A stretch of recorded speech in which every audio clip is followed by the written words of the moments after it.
ওরে বাবা আসিব চান তোরে না দেখিলে পাশে না পড়া আয়া আয়া আয়া আয়া আয়া আয়া আয়া আয়া আয়া লাসার সাইজ তো আপনারা দেখছেন কি দেখেন নাই। ওরে বাবা আসিব চান তোরে না দেখলে পাশে না পড়ান কি পাগল বানাইয়া আমায় কি পাগল বানাইয়া আমায় কাইরা নীলা কুলমান তোরে না দেখলে বাসে না পরান টুং টুং টুং তোমার প্রেমে তোর জালা আয়া আয়া আয়া আয়া আয়া আয়া আয়া আয়া আয়া আয়া আয়া আয়া আয়া আয়া সইতে না পারি অন্তর হয় কালা টুং টুং টুং তোমার প্রেমে তোর জালা আয়া আয়া আয়া আয়া আয়া আয়া আয়া আয়া সইতে না পারি অন্তর হয় কালা গলাতে কলঙ্কের মালা লোক সমাজে অপমান তোরে না দেখলে বাঁচে না পরাণ আমি কই দেখতি তোকে আসত হনুমান তোরে দেখলে সহে না পরাণ চিল্লে কোন ঠিক কিনা। সেদিন থেকে একটা যুবক বলতেছে আমি সাজাবো তোমারে মনের মতন করে জানেন তো আওয়াজ বিড়ি টানার গায়ে সাথী হয়ে আসো যদি আমারই ঘরে আমি সাজাবো তোমারে।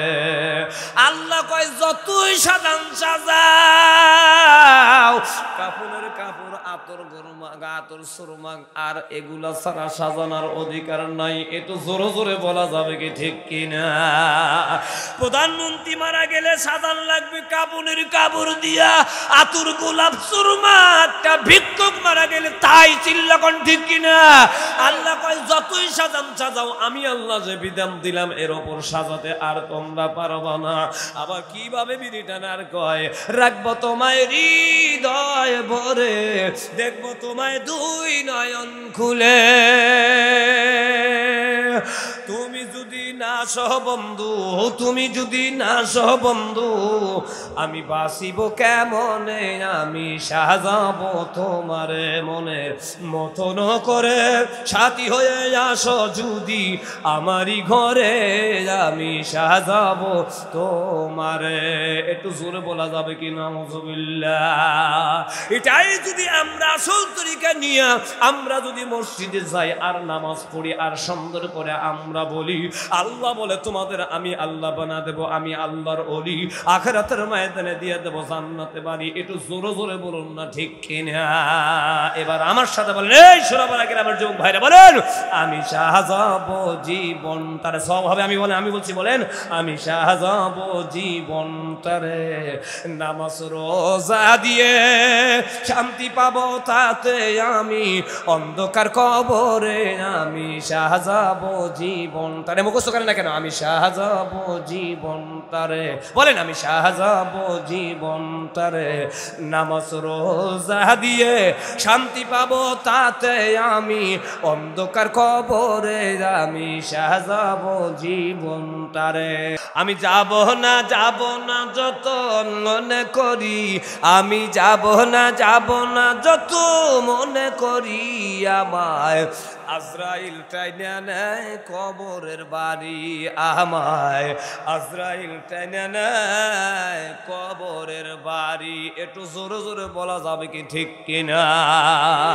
আচ্ছা জবান খুলে বলেন তো ভাই আজরাইল কবরে নিবে কি নিবে না। যতই আমরা বাহাদুরি করি যদি মনে করি আমি মরবো না আল্লাহ কয় আমি ছাড়বো না আখিরাতের ময়দানে তোমাদেরকে আমি আল্লাহ দাঁড় করাবো। এবার আপনাদের জানার বাকি নাই বাংলাদেশের মধ্যে নয় গোটা পৃথিবীর মধ্যে কেউ তো মরবে চায় না। আল্লাহ কয় আমি ছাড়বো না আজরাইল দিয়ে তোমাদের মাটির কবরে নিয়ে আসবো। তাহলে আপনারা বলেন তো ভাই ওই আজরাইলের হাতে আমাদের ধরা দেওয়া লাগবে কি লাগবে না। আমার আল্লাহ ডাকতে বলে বান্দারে তোমরা যদি মসজিদ ঘর বানাও নামাজ পড়ো হজ করো যাকাত করো আমার বান্দা হতে চাও আখিরাতের ময়দানে জান্নাতি মানুষ হতে চাও তাহলে আমি আল্লাহ বলে দিলাম প্রথমে তোমাদের মাঝে কলেমা স্বীকার করা লাগবে কারণ নামাজ পড়তে কলেমা আমাদের আগে পড়া লাগবে অর্থাৎ মুসলমান হওয়া লাগবে আপনারা সকলে জানেন সেই কলেমা না পড়া পর্যন্ত আখিরাতের ময়দানে আমরা জান্নাতি হতে পারবো না এর দরদি ভাই আজকে বাংলাদেশের মধ্যে এই কলেমার প্রতি প্রেম নাই ভালোবাসা নাই মহব্বত নাই আদর নাই আমাদের মাঝে আজকে কয়েকজনকে যদি জিজ্ঞাসা করা যায় ভাইজান সারাদিনের মধ্যে কতবার কলেমা পড়ছেন দেখবেন বলবে হুজুর আমরা কলেমা পড়তে জানিনি অর্থাৎ পড়ি নাই অথবা আপনারা যদি বলা যায় ভাই রে আপনারা জামানার যুবক ভাইরা আপনারা দিনের বেলায় কতবার আপনারা গান গাইছেন বলবে হুজুর গান যদি নাও জানে তারপরে এর মানে গুনগুন করে করে আল্লাহ কয় বান্দারে যে কলেমাটা না পড়লে আমি আল্লাহর কাছে দামি হওয়া যায় না সেই কলেমাটা তোমাদের ধরা লাগবে আমার আল্লাহ ডাকতে কয় বান্দা ওই কলেমা তোমরা যদি একবারও পড়ো তাহলে আমি আল্লাহ তোমাদের ধর্ম দিয়ে দেব ইসলাম একটু জোরে জোরে বলা যাবে কি ঠিক কিনা অথচ বাংলার জমিনের মধ্যে কলেমার আওয়াজ পাওয়া যায় না সেদিন দেখি একটা যুবক রাস্তার মধ্যে গাইতেছে বাবারে বাবা উনি কি বলে জানেন আমি আপনাদের মাঝে বলি এগুলা অন্যায় কথা এগুলো শুনলে ঘুরে যায় মাথা অন্তরের আগে ব্যথা এগুলো সমাজ থেকে আমাদের দূর করা লাগবে নইলে আখিরাতের ময়দানে পরিত্রাণ পাওয়া যাবে না কি সুন্দর করে উনি বিড়ি টানতেছে গাইতেছে আমি যাব না যত মনে করি আমি যাব না যত মনে করি আমায় বাতাসে টাইনা নাই বিয়ান বাড়ি আমায় বাতাসে টাইনা নাই বিয়ান বাড়ি ইচ্ছা করে সাবাতে সরমারি আগা যাই না দেখি দাঁড়ি আমি আল্লাহর কাছে দোয়া করি আল্লাহ এই মানুষগুলো হেতাতের পথের মধ্যে তুমি আনো কারণ এই মানুষগুলো যে অন্যায় কথাগুলো বলছে এগুলো আল্লাহ আমার খুশি না আপনারা জবান খুলে বলেন তো অন্যায় বাতিল করা আমাদের দরকার আছে না নাই আমি বলি ভাই রে এটা অন্যায় কথা এগুলো বাতিল করা লাগবে আপনাদের কাছে আমার দাবি হলো যেটা আমি অন্যায় দেখব সেটার প্রতিবাদ আমরা করব এটা রাসূল ঘোষণা করেছে দুনিয়ার উম্মতের দল আমি নবী 63 বছর পর্যন্ত দুনিয়ার মধ্যে অবস্থান করেছি আল্লাহর নবী ঘোষণা করে বান্দা উম্মতের দল যেখানে অন্যায় আমি নবী আগা গিয়া সেখানে অন্যায় বাতিল করে হক লাগাইয়া গেলাম কারণ অন্যায়ের পথের মধ্যে থাকলে মানুষগুলা জাহান্নামী হবে জান্নাতের মালিক হতে পারবে না আমার নবীর চেষ্টা ছিল কেমনে ভাবে কিভাবে আল্লাহর বান্দাগুলোকে জান্নাতমুখী বানানো যায় আমার নবী চিরবিদায় হওয়ার আগেই বলে গেল ও দুনিয়ার উম্মতের দর্শন আমি নবী অন্যায় বাতিল করে হক লাগাই গেলাম তোমাদের হাতের মধ্যে আমি নবী দায়িত্ব দিয়ে গেলাম কিয়ামত পর্যন্ত অন্যায় বাতিল করে হক লাগাতে হবে একটু জোরে জোরে কন্যা সুবহানাল্লাহ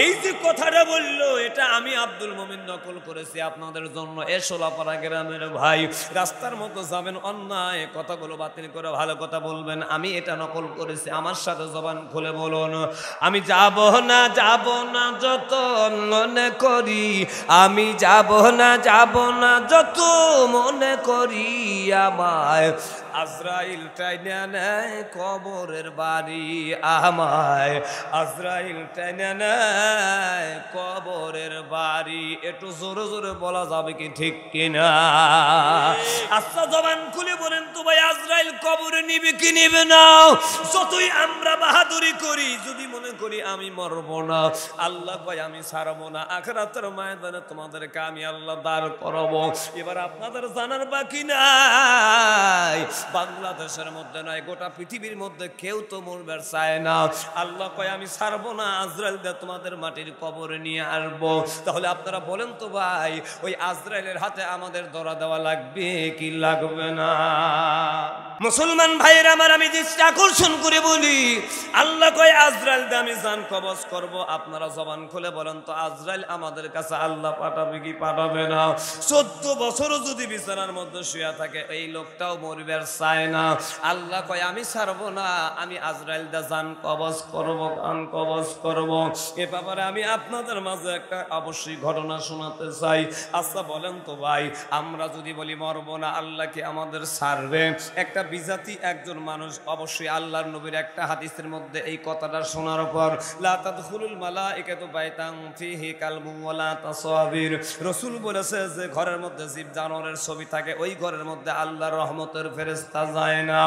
এই ওয়াজটা কোন একজন মানুষ ধইরা বিজাতির একজন ধইরা বাড়িতে যাব না মনে ভাবে রাসূল তো পয়গম্বর, নবীর কথা তো মিথ্যা নয়। তবে এই কথাটা যদি সত্য হয় তাহলে আজরাইল তো আল্লাহর রহমতের ফেরেশতা, আমি আজরাইলের হাতে ধরা দেব না। আমি আগামীকাল থেকে এলাকার মধ্যে যতগুলা কুত্তা আছে আমি কুত্তা ধরে নিয়ে এসে গলায় দড়ি দিয়ে বাইরে রাখবো, তাহলে আজরাইল আমার বাড়ি চিনবে না, আসবে না। নবীর হাদিস যদি সত্য হয় তাহলে আমি জীবনেও কোনোদিন মরবো না। একটু জোরে জোরে কন্যা নাউযুবিল্লাহ। এবার এই লোকটা পরিদ্দিম থেকে যতগুলা কুত্তা ভাই ধরে ধরে গলায় দড়ি দিয়ে বাইরে রাখে, সব মানুষ ওখান দিয়ে যায়, জিজ্ঞাস করে ভাই বাংলাদেশ নয় গোটা পৃথিবীর মধ্যে আমরা খামার দেখছি, কুত্তার খামার তো জীবনে দেখি নাই, মুরগির খামার দেখছি, তারপরে ছাগলের খামার দেখছি, গরুর খামার দেখছি, কুত্তার খামার তো বাংলাদেশ নয় গোটা পৃথিবীর মধ্যে কোনো জায়গায় পাওয়া যায় নাই, তুমি কুত্তার খামার কেন করছো? এ লোকটা ডাকটা কয় ভাই রে তোমরা বুঝবা না, আব্দুল্লাহর পোলা মুহাম্মদ এই নবী হাদিসের মধ্যে বলেছে যে বাড়ির মধ্যে জীব জানোয়ারের ছবি থাকবে ওই বাড়ির মধ্যে রহমতের ফেরেশতা যাবে না।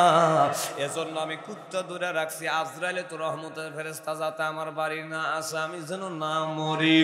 একদিন আমার আল্লাহ অর্ডার করে আজরাইল যাও জান কবজ করার জন্য। এবার আজরাইল রওনা করছে, আজরাইল ওই বাড়িতে যায় নাই, আগেই দেখছে কুত্তা। এবার ওই কুকুর দেখে আজরাইল ঘুরে ব্যাক করে আল্লাহর দরবারে দৌড় মানে রওনা হয়। প্রতিমধ্যে আমার আল্লাহ কুত্তা মারা আজরাইলকেও পাঠা দিয়েছে। একটু জোরে জোরে বলা যাবে কি সুবহানাল্লাহ? খালি কি মানুষ মরে, জীব জানোয়ার মরে না? কথা কয় না। আল্লাহ কয় কুত্তা মারা আজরাইল করে যা যা যা। এবার মানুষ মারা আজরাইলের সাথে কুত্তা মারা আজরাইলের সাক্ষাৎ। ভাই কই গেছিলা? বলো ওই কুত্তার মালিকের জান কবজ করার জন্য। কেন চলে আইলা? বলে নবীর হাদিস তো আপনি জানেন, তাহলে ওই বাড়িতে আমার যাওয়া যাবে না। আপনি কই যান? বলে ওই মালিকের কুত্তা মারার জন্য। এবার মানুষ মারা আজরাইল ডাকতে বলে ভাই যেহেতু আপনি যাইতেইছেন আপনার যাওয়ার তো অনুমতি ওখানে আছে, তাহলে এই মানুষ মারার কাগজটা নিয়ে যান, কুত্তা মারার সাথে সাথে ওই জানোয়ারের জানটাও কবজ করে নিয়ে আইসেন। একটু জোরে জোরে বলা যাবে কি মারা হাওয়া? যারা মনে করে আমরা মরব না, আবু জেহেল মনে করছিল আমি মরব না, উতবা মনে করছিল মরব না, সাইবা মনে করে মরব না। আল্লাহ কয় এ মানুষ যতই তোমরা মরতে না চাও, আমি আল্লাহ প্রয়োজনে কুত্তা মারা আজরাইল দা তোমাদের জান কবজ করতে বাধ্য হব। একটু জোরে জোরে বলা যাবে কি ঠিক কিনা? এজন্য ভাই আমি সনদের মধ্যে সুন্দর করে বলছি, আমি যাব না যত মনে করি আজরাইল টেনে নেয় কবরের বাড়ি। একটু জবান খুলে বলা যাবে কি ঠিক কিনা? আমার মরণ আসিবে কখন কেউ তো জানে না, আমার মরণ আসিবে কখন কেউ তো বোঝে না। আমি চলে গেলে আমায় তোমরা ভুইলা যাইও না, আমি মর গেলে আমায় তোমরা ভুইলা যাইও না। আমার মরণ আসিবে কখন কেউ তো জানে না, আমার মরণ আসিবে কখন কেউ তো জানে না।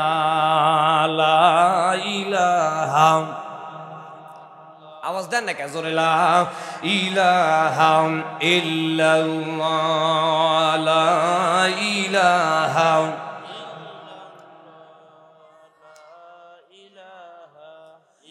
মুসলমান ভাইরা আমার, আমি আপনাদের মাঝে যে সাবজেক্টের উপর কথা বলছি শুরুতেই জানাছে আমরা মুসলমান হব। আমাদের মুসলমান হওয়া টার্গেট, মুসলমান না হওয়া পর্যন্ত আখিরাতের ময়দানে আল্লাহ জান্নাত দিবে না। তাহলে মুসলমান হতে গেলে আমাদের কি করা লাগবে এটা আপনাদের ভালো জানা আছে। আল্লাহ কয় বান্দা আখিরাতের ময়দানে জায়গা হলো দুইটা। কয়টা জায়গা? জোরে কোন কয়টা? একটা জান্নাত আর জাহান্নাম। আল্লাহ ডাক ডাকা দুনিয়ার মধ্যে আমি আল্লাহ বানায় দিলাম দুইটা দলের মানুষ। 28 56 দল 42 দল এগুলো আখিরাতের ময়দানে আমি আল্লাহ দাঁড় করাবো না। দুইটা জায়গা আখিরাতের ময়দানে, জান্নাত আর জাহান্নাম। আখিরাতের ময়দানে আমি আল্লাহ দুইটা দলকে দাঁড় করাবো, একটু সুবহানাল্লাহ জোরে বলেন। বাড়তি দল আমার আল্লাহ দাঁড় করাবে না। এক নাম্বার দল হলো জান্নাতি দল, আর একটা নাম্বার হলো জাহান্নামী দল। আল্লাহ কয় বান্দারে জান্নাতি দল তারা যারা উলাইকা হিজবুল্লাহ।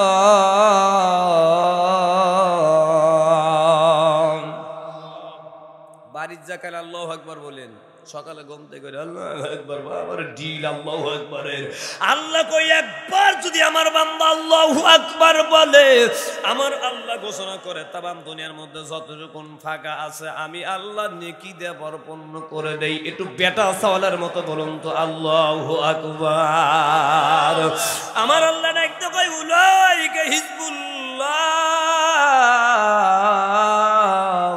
এরা হলো আমি আল্লাহ শরীক যারা আমার দাসত্ব করে, গোলামি করে। তবে জেনে রাখো আলা ইন্না হিজবাল্লাহি হুমুল মুফলিহুন, তাদের এই গলায় আমি আল্লাহ বিজয়ের মালা পরাবো। সুবহানাল্লাহ জোরে বলেন। আচ্ছা ভাই জবান খুলে বলেন তো, যারা আল্লাহর দাসত্ব করে, গোলামি করে, এরা হলো আল্লাহ সৈনিক, আল্লাহর দল, জান্নাতি দল। আল্লাহ কয় আমার অবাধ্য যারা হবে, নবীর অবাধ্য যারা হবে, আমি আল্লাহ বলে দিলাম উলাইকা শাইতান, তারা হলো ইবলিসের দল, জাহান্নামী দল।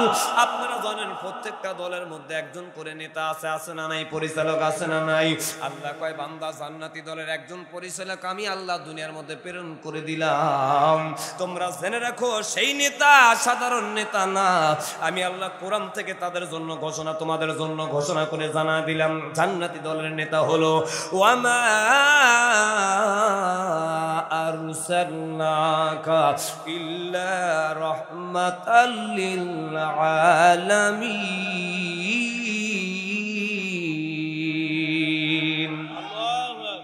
আল্লাহ কয় রহমতের নবী, মায়ের নবী, এই দলের ক্যান্ডিডেট আমার নেতা। তোমাদের জানার বাকি নাই প্রতিটি দলের মধ্যে একজন করে একটা করে প্রতীক আছে, আপনাদের জানার বাকি নাই।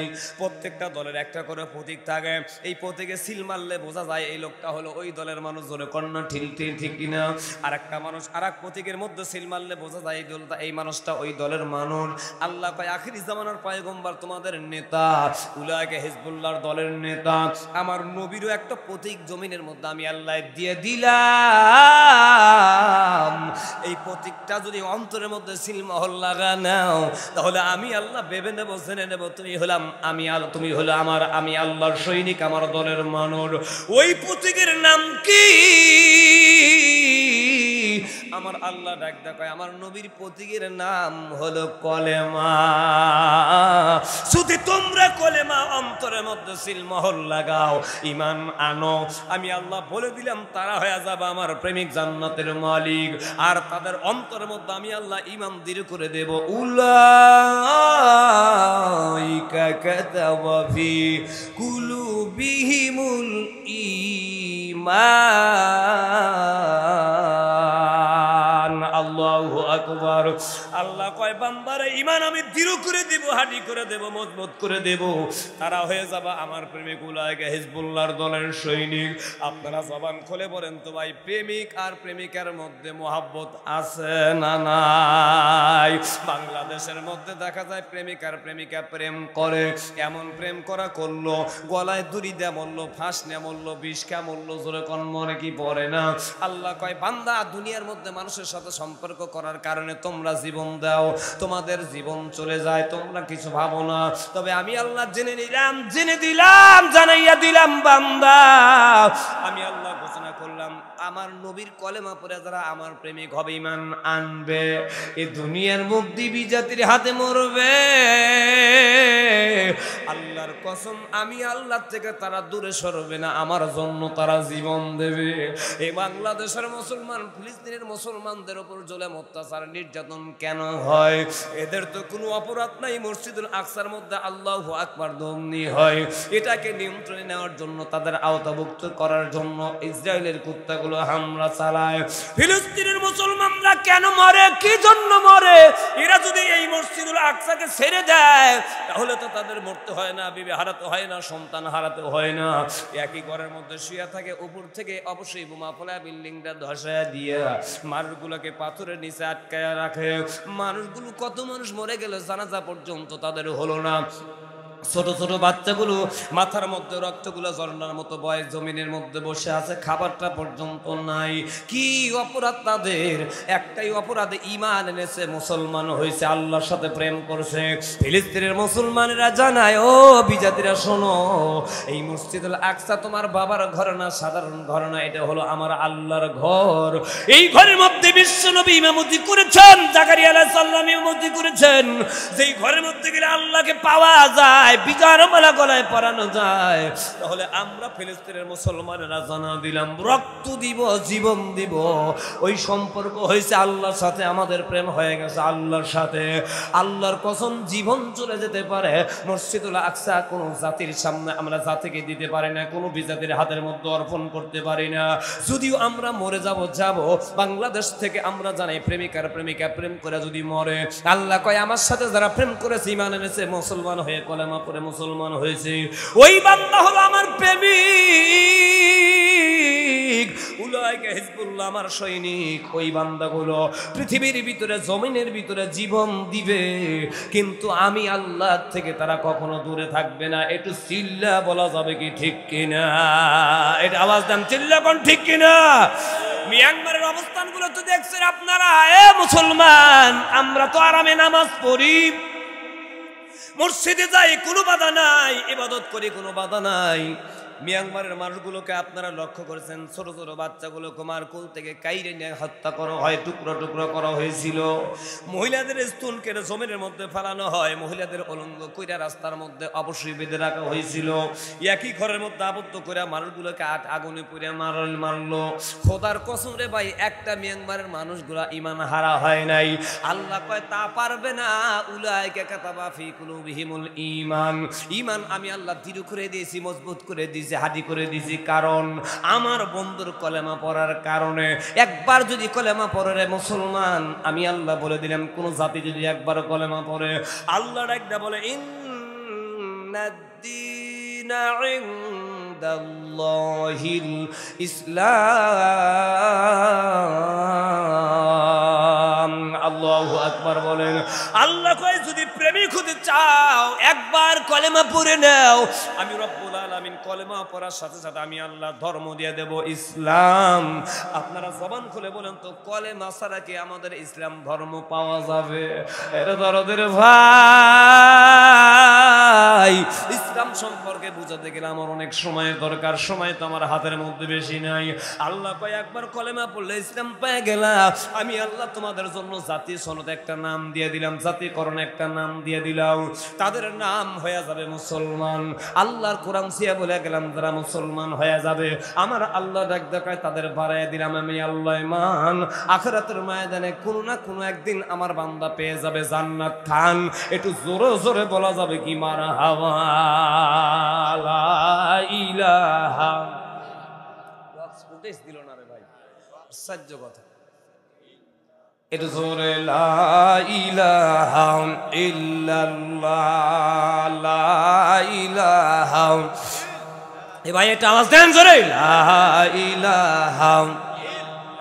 কবর মাঝে বাবা মাকে পাওয়া যাবে না, পাইব যাকে তিনি আছেন শাহে মদিনা।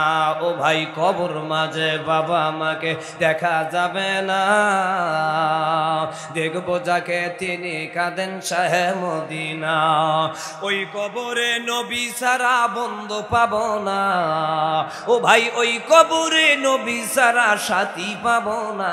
আমার মরণ, আমার মরণ আসিবে কখন কেউ তো জানে না, আমার মরণ আসিবে কখন কেউ তো বোঝে না।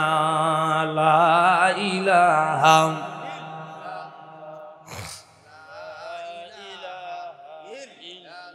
কে রে ভাই, আমি সব জেলার মধ্যে যাই, আমি বলি সিরাজগঞ্জ জেলার চাপার দার বেশি। আর আমগরে এলাকায় আছে সোনাপাড়া গ্রামের মধ্যে সাফারদার দেখি একবার নরমাল, এটা তো আমার বুঝে আসে না। যতগুলা জেলা যায় আমার মতো বক্তার চেহারা দেখে মনছে তখন আনি বড় বড় চোখ, মানে আসি বড় বড় চোখ করে চা থাকে। বাবা যখন মঞ্চে বসি কিছু মানুষ বলে ফেলে বাবা কি ধরে নিয়ে আসছে, আমি বলি বসান। আমি কিন্তু সিরাজগঞ্জ জেলার একজন মানুষ, বাংলাদেশে যতগুলা জেলা আছে সিরাজগঞ্জ জেলার মানুষকে এক কায়দায় একভাবে চেনে, সব জেলার মানুষ জানে। সিরাজগঞ্জ জেলার মানুষের চতুর সাইডে কমতি থাকতে পারে, একটা সাইড কমতি নাই, সেটা হলো তাদের চাপার দুর্বলতা নাই। চিল্লা কন্যা ঠিক কিনা? এক চাপা যদি অন্য জেলার মধ্যে যায় আমি জয়যুক্ত হয়ে আসতে পারি। এবার আপনাদের কাছে প্রশ্ন, আজকে যতগুলো চাপা আছেন সব চাপাই তো সিরাজগঞ্জ জেলার। পাথরে পাথরে আঘাত আসলে আগুন জ্বলে, লোহায় লোহায় আগুন বাড়ি মারলে আগুন জ্বলে। আজকে সিরাজগঞ্জ জেলার চাপায় চাপায় মন্ত্র হবে সুবহানাল্লাহ আলহামদুলিল্লাহ আল্লাহু আকবার, আওয়াজ হবে, এই আওয়াজে আগুন জ্বলবে, এই আগুনে পুড়ে যাবে শয়তান। চিল্লা বলেন না ঠিক কিনা? আজকে কলেমা পড়ে না আমরা মুসলমান, কিন্তু আসল তরিকা আমাদের নেওয়া দরকার। আমরা ইমানদার পরহেজগার আল্লাহওয়ালা, আমাদের প্রথম নাম্বার সনদ হলো কলেমা। কলেমা নিয়ে আমরা মুসলমান, কলেমা নিয়ে আমরা আখিরাতের ময়দানে জান্নাতের মালিক। তবে জেনে রাখেন মরণের সময় যদি একবার কলেমা পড়ে মরতে পারেন, আমার আল্লাহর নবী ঘোষণা করে গেল কবর আযাব মাফ, জাহান্নামের আগুন হারাম, জান্নাত তার জন্য ওয়াজিব হয়ে যায়। একটু চিল্লা বলা যাবে কি মারহাবা? আজকে কলেমা পড়তে বললে গুনগুন করে গায়ে বলে না, আজীবনটা সাজায় না কলেমা দিয়ে। সেদিন থেকে একটা যুবক বলতেছে আমি সাজাবো তোমার মনের মতন করে। জানেন তো আওয়াজ বিড়ি টানার গায়ে, সাথী হয়ে আসো যদি আমারই ঘরে, আমি সাজাবো তোমারে। আল্লাহ কয় যতই সাজান সাজাও, কাপড়ের কাপড়, আতর গরমাগ, আতর সুরমাগ, আর এগুলা ছাড়া সাজানোর অধিকার নাই। এতো জোরে জোরে বলা যাবে কি ঠিক কিনা? প্রধানমন্ত্রী মারা গেলে সাজান লাগবে কাপড়ের কাপড় দিয়া, আতর গোলাপ সুরমা। একটা ভিক্ষুক মারা গেলে তাই। চিল্লা কোন ঠিক কিনা? আল্লাহ কয় যতই সাজান সাজাও, আমি আল্লাহ যে বিধান দিলাম এর ওপর সাজাতে আর তোমরা পারবা না। আবার কিভাবে বিড়ি টানার কয়, রাখবো তোমায় হৃদয় ভরে, দেখবো তোমায় দুই নয়ন খুলে। তুমি যদি না সহ বন্ধু, তুমি যদি না সহ বন্ধু, আমি বাঁচিব কেমনে?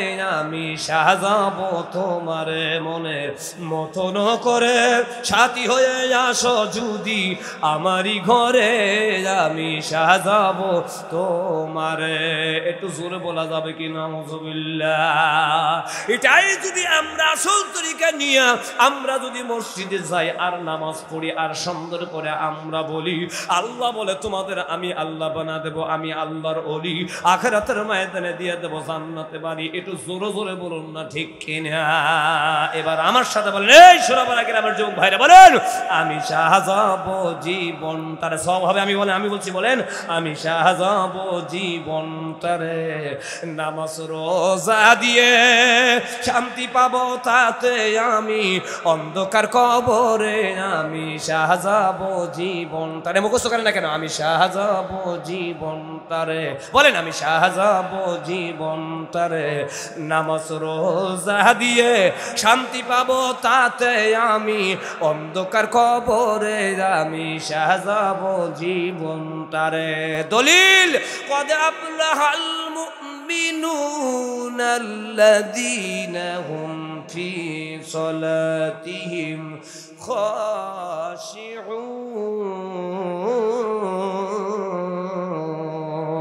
খাশিউন। আল্লাহু আকবার। আল্লাহ কয় সালাতের মাধ্যম দিয়ে আমি আল্লাহ বিজয়ের মালা গলা পরাবো, জান্নাতের মালা গলায় পরাবো। একটু জোরে জোরে বলুন না সুবহানাল্লাহ। বলেন পড়ব নামাজ সময়ে সময়ে, যাব তোমার জান্নাতের ঘরে। মারহাবা। আর একটু জোরে কন্ত দেখে, আরো আওয়াজ দিয়ে হাই পাওয়ার দিয়ে বলেন মারহাবা।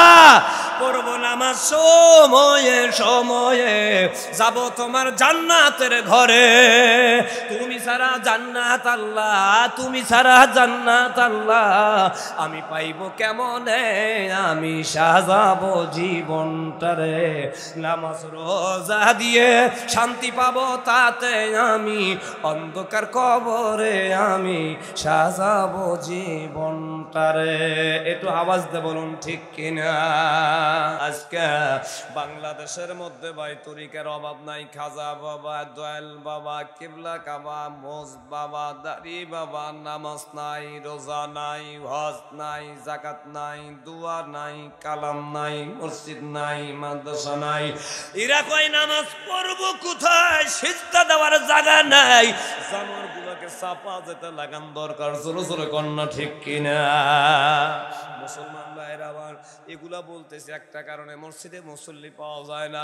বর্তমান বাংলাদেশের মধ্যে ভণ্ড তরিকার মধ্যে মানুষ নেমে পড়ছে। আমাদের নওগাঁ ওরুজের কথাই আমি আপনাদের মাঝে বলি। এই ওরস শরীফ আমি জীবনে যাইনি, ছোট্টবেলা থেকে আমার নিয়ত একবার যাব নওগাঁ ওরুজে। আমি অবশ্যই একটু আশা পোষণ করি যে এই বছরে যাব। ওই বছরে মাহফিলের ডেট থাকে, আর যেতে পারি না। টাকা কামাই করা বাদ দিয়ে তো যাওয়া যায় না। গত বছর আমি একটু সুযোগ পাইলাম, আমি আল্লাহকে ডাকতে বললাম, আল্লাহ আমি একটু ওরস শরীফে যাব, সেখানে যে একটু দেখবো। কারণ পাগলদের কীর্তিকলাপ না দেখলে তো কোনো কিছু না দেখে বলা যায় না। আমি পীরের বিরুদ্ধে কথা বলবো না। হক্কানি পীরের দাম আছে, সম্মান আছে, ইজ্জত আছে। কোরআন সিয়া বলে গেলাম, হক্কানি পীরের দাম সম্মান আল্লাহর কাছে অনেক দাম। এটা জোরে জোরে বলুন না ঠিক কিনা। আল্লাহ কয় ওই পীরের কাছে যাও, ওই আলেমের কাছে যাও যার মধ্যে আছে মাইতিউর রাসূল ফাকাদ আতা আল্লাহ।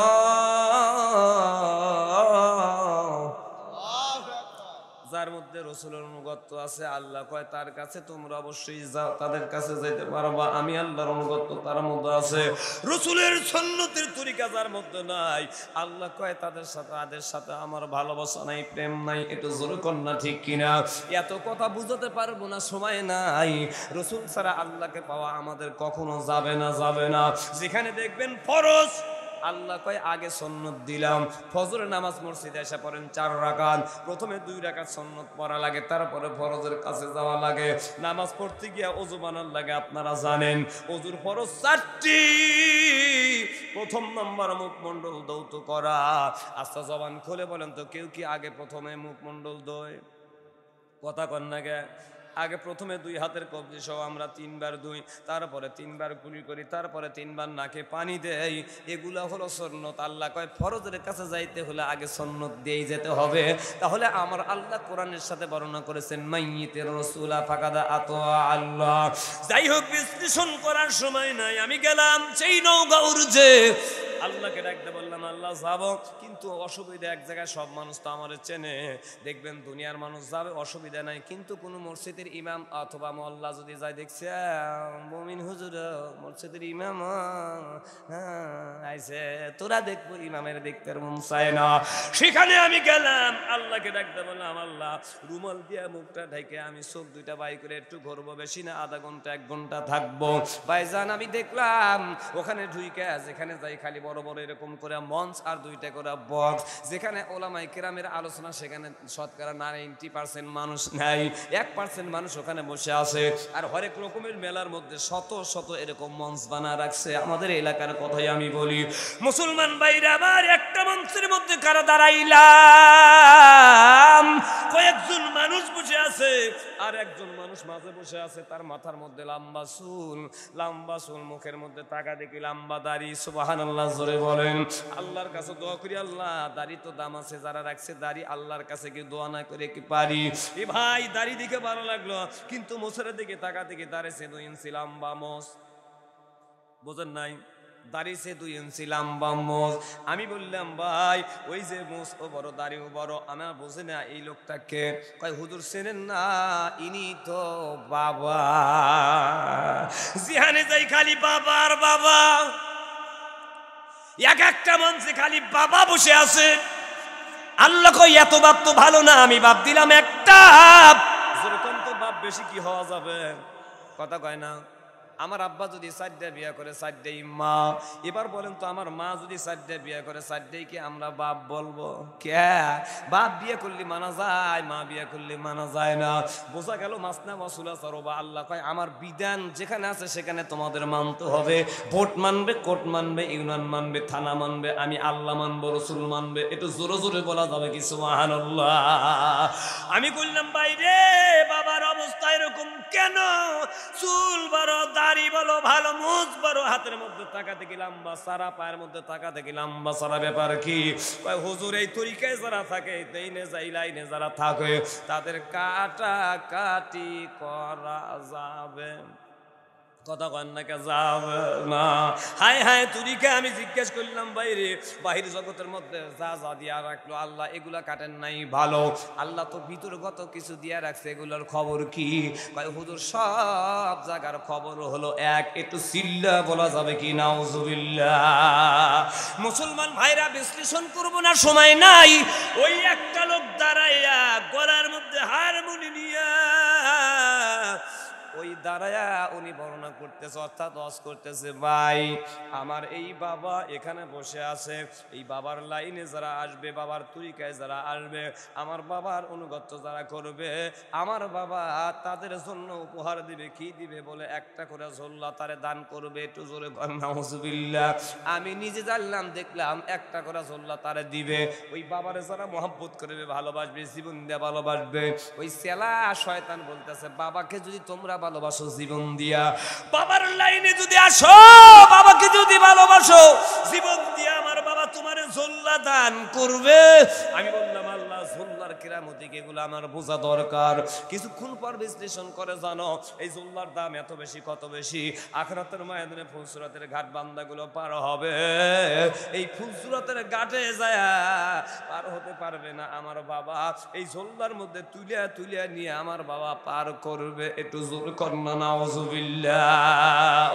ও হেলাল চাম নৌকার মাঝি আমায় করিবেন পার। আমি পাপী গুনাহগার বান্দা দয়াল, আমি পাপী গুনাহগার বান্দা দয়াল, কেমনে হব রে পার?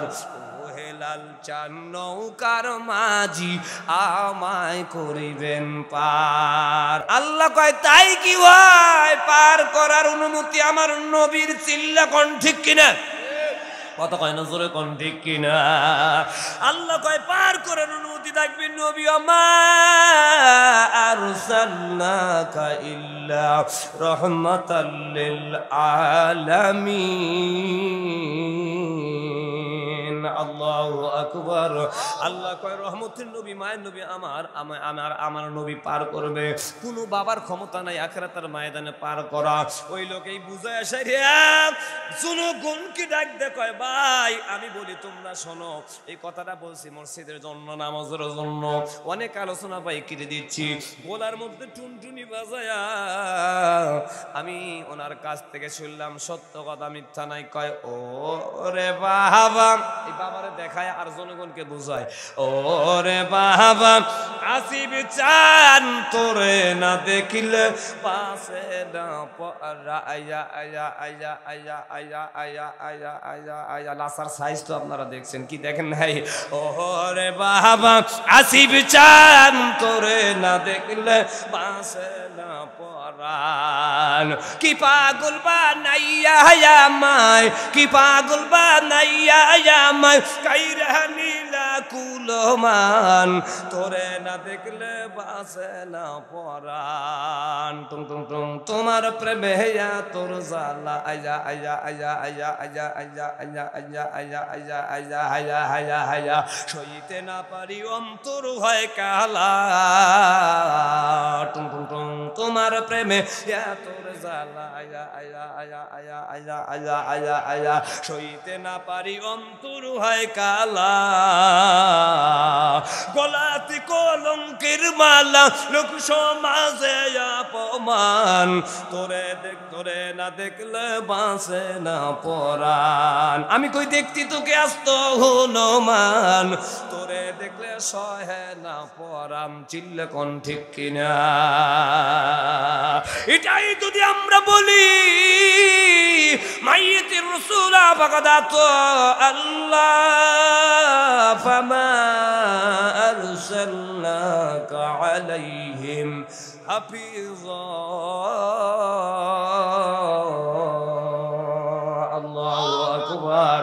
আমরা যদি বলি আসল তরিকা নেই, আমরা নবীকে মানি, আল্লাহকে মানি, উনাকে হিজবুল্লাহর দল, আমরা জান্নাতি বান্দা, করি না কোনো বান্দা। মসজিদ ঘরের মধ্যে আমরা যাব, নামাজ পড়ব, আর যাব আর বলবো সুন্দর করে, ওরে ভাই মুসলমান নামাজ পড়ে পড়ো তুমি আল কোরআন। একটু মারহাবা করো, আর একটু জোরে কর না মারহাবা।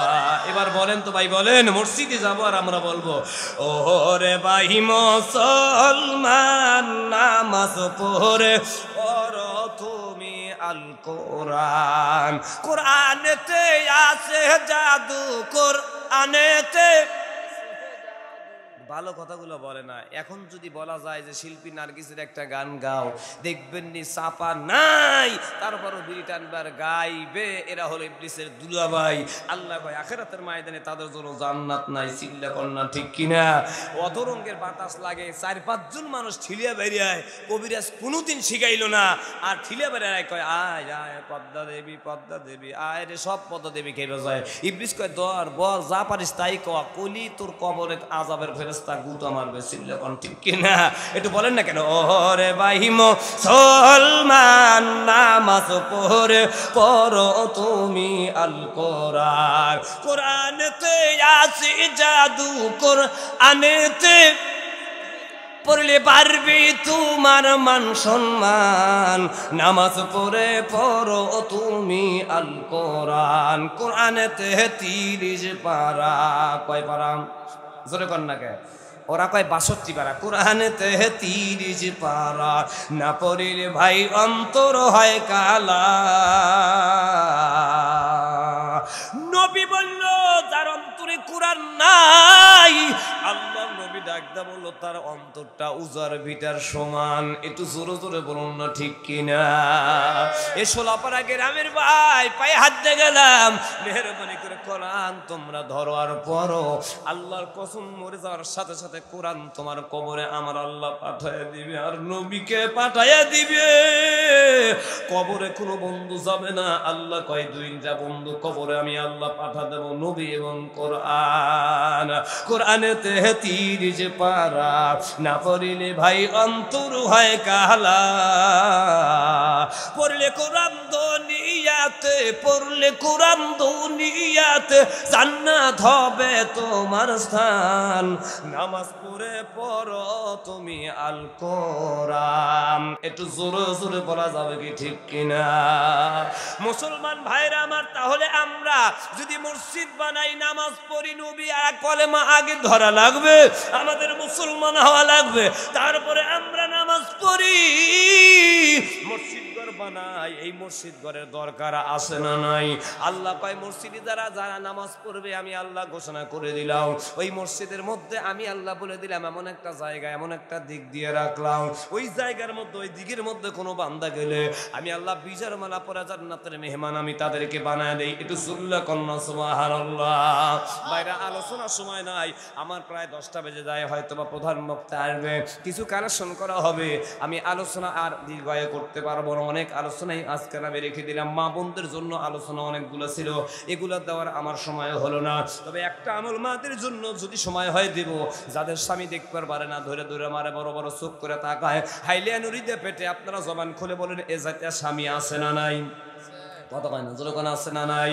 অনেক মায়েরা কয় হুজুর তেল পরে দেন, পানি পরে দেন। কে কয় হুজুর স্বামী দেখবার পারে না, দূরে দূরে পারে। আমি মাদেরকে জানা যাবো, মা তেল পরা কবিরাজি পানি পরা লাগবে না, নবীর মাধ্যম দিয়ে একটা আমল দিয়ে যাব, জীবনেও কোনোদিন স্বামী ধরে মারবে না, বড় বড় চোখ করে তাকাবে না, হাইলাইনের দিয়ে পিটবে না। একটু সুবহানাল্লাহ জোরে বলেন। আচ্ছা জোরে কোন তো আমল আছে না নাই? নবীর কথা মিথ্যা হবে না, আল্লাহর কোরআন সামনে মিথ্যা নাই। আমল যদি সময় হয় দিয়ে যাব।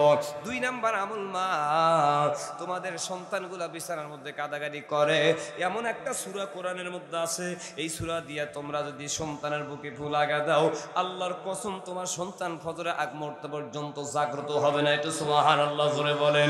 এই দুইটা আমল যদি সময় হয় দিবুরে মা, একটু ধৈর্য ধারণ করো, নেমে যাওয়ার আগে দেওয়া যেতে পারে বলে ঘোষণা করো। মা সস্তা নয়, তাবিজ কিনতে টাকা লাগে মা, টাকা ছাড়া কবিরাজ তাবিজ দেয় না। আজকে এই মসজিদের মধ্যে কম পক্ষে 20,000 টাকা তোমরা যদি দান করো, তাহলে দুইটা আমল দেওয়া যাবো, জীবনেও স্বামী ধরবে না, বাড়াবে না, মারবে না, কাটবে না। আপনারা জবান খুলে বলেন তো, টাকা ছাড়া কি কোনো আমল দেওয়া যাবে? এ যুবক ভাই, আমার তো মা নাই, আব্বা নাই। আজ থেকে প্রায় 30 বছর আগে আমি আব্বা আমারে হারাইছি। বড় কষ্ট লাগে রে ভাই, কি যে দুঃখ বেদনা। ছোটবেলার কথাগুলো মনে হলে আমার চোখ দিয়ে পানি বের হয়। আমি হাফেজ আব্দুল মুমিন, এখনো পর্যন্ত ভাতের থালা নিয়ে ভাতের দিকে তাকা, চোখ দিয়ে পানিগুলো বের করে দেই। কি জন্য জানেন? আগেকার মানুষগুলো অভাব অনটনের মধ্যে দিন যাপন করছে, খাবারটা তত ভালো পায় নাই, চাউল কিন্তু ছিল না, আটা দিয়ে পিঠে বানা খাইতো মানুষ। এমনকি এক মুঠো চাউল দিয়ে ভাত রান্না করতো আটা মিশাইয়া, এক মুঠো চাউল দিয়ে গম দিয়া ভাত রান্না করতো। আমি ছোট্টবেলায় এগুলো দেখেছি রে ভাই।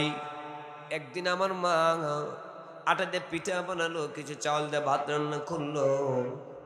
আমি তাকা দেখলাম মা রান্না বান্না শেষে আমার মা সবার পাত্রের মধ্যে পিঠাও দিল, ভাতও দিল। আমার মা তাকা দেখলাম মা পিঠা খায়, ভাত খায় না। আমি জিজ্ঞেস করলাম মা, সবাই ভাতও খায়, পিঠাও খায়, তুমি কেন পিঠা খাও, ভাত খাও না? আমার কয়, আব্দুল মুমিন বেটা, তুমি বুঝবে না বেটা, বুঝবে না। কি বুঝি না মা, আমারে বুঝাও। কয়, দরদের বেটা, তুই জানিস না রে বাবা, আগামীকাল সকালে ভাত রান্না করবে, এক মুঠ চাউল আমার পাতিলে নাই। বেটা রে, তুই আব্দুল মুমিন তো বাজান, ভাত ছাড়া আর তুই পিঠা খাস না বেটা। সকালবেলা ঘুম থেকে উঠে তুই যখন ভাত চাইবি, আমি জনম দুখুনি মা, আমি কোত্থেকে তোর জন্য ভাত দিয়ে দেবো রে বেটা? আমি এইগুলো সহ্য করতে পারবো না, এজন্য আমার ভাতগুলো না খাইয়া রাইখে দিলাম। সকালবেলা ঘুম থেকে উঠে ভাত চাইলি, আমার ভাতগুলো তোরে দিয়ে আমি খাওয়াইব। আরে দরদের মা, এ মাছ ভাতের অভাব নাই, টাকার অভাব নাই, কিন্তু মা নাই। মাঝে মাঝে ভাতের থালা লইয়া চোখ দিয়ে পানি বের করে দেয়। এ সোলাপাড়া গ্রামের ভাই, আমি পায়ে হাত দিলাম, আপনাদের অনুরোধ করে গেলাম, আব্বা মারা যারা বেঁচে আছে রে ভাই, মারে কষ্ট দিও না, আব্বারে কষ্ট দিও না। ফুরাইয়া গেলে জীবনে আর বাবা মারে তোমরা পাইবে না। এই তো সারা রাত বেবে আসি, গতকাল রাত 2টা 3টা বেজে গেছে বাসায় যাইতে। প্রত্যেকটা দিন 3টা 4টা 5টা বাজে। কোরআন ছিয়া বলছি রে ভাই, মিথ্যা কথা নয়। একটা দিনও তো কেউ রাত্রিবেলায় আমারে ফোন দিয়ে বলে না, আব্দুল মুমিন তুমি কত দূরে আসাও বেটা, কত দূরে? এই কুয়াশা ভর্তি রাত্রি, দণ্ড কনকনে শীতের মধ্যে আমি মরে গেছি না বেঁচে আছে, কেউ দেখারও নাই, শোনারও নাই। আমার একটা ড্রাইভার আছে, ড্রাইভারকে মাঝে মাঝে ফোন দেয়। আমি জিজ্ঞেস করি, ভাই রে আপনারা কে ফোন দেয়, কে কে? আমার হুজুর কেউ না, এত রাত্রে যিনি ফোন দেয় উনি সাধারণ মানুষ না। কে? বলে হুজুর আমারে বারবার ফোন দেয়, হলো আমার জনম দুখনি মা। একটু জোরে জোরে বলুন সুবহানাল্লাহ। ড্রাইভার ডাক ডাকা, হুজুর আমি বাসার মধ্যে যাই, গাড়ির হরেন দেই না, আমার মা ডাক ডাকায়, বেটা আব্দুর রহমান আইসো নাকি রে বেটা?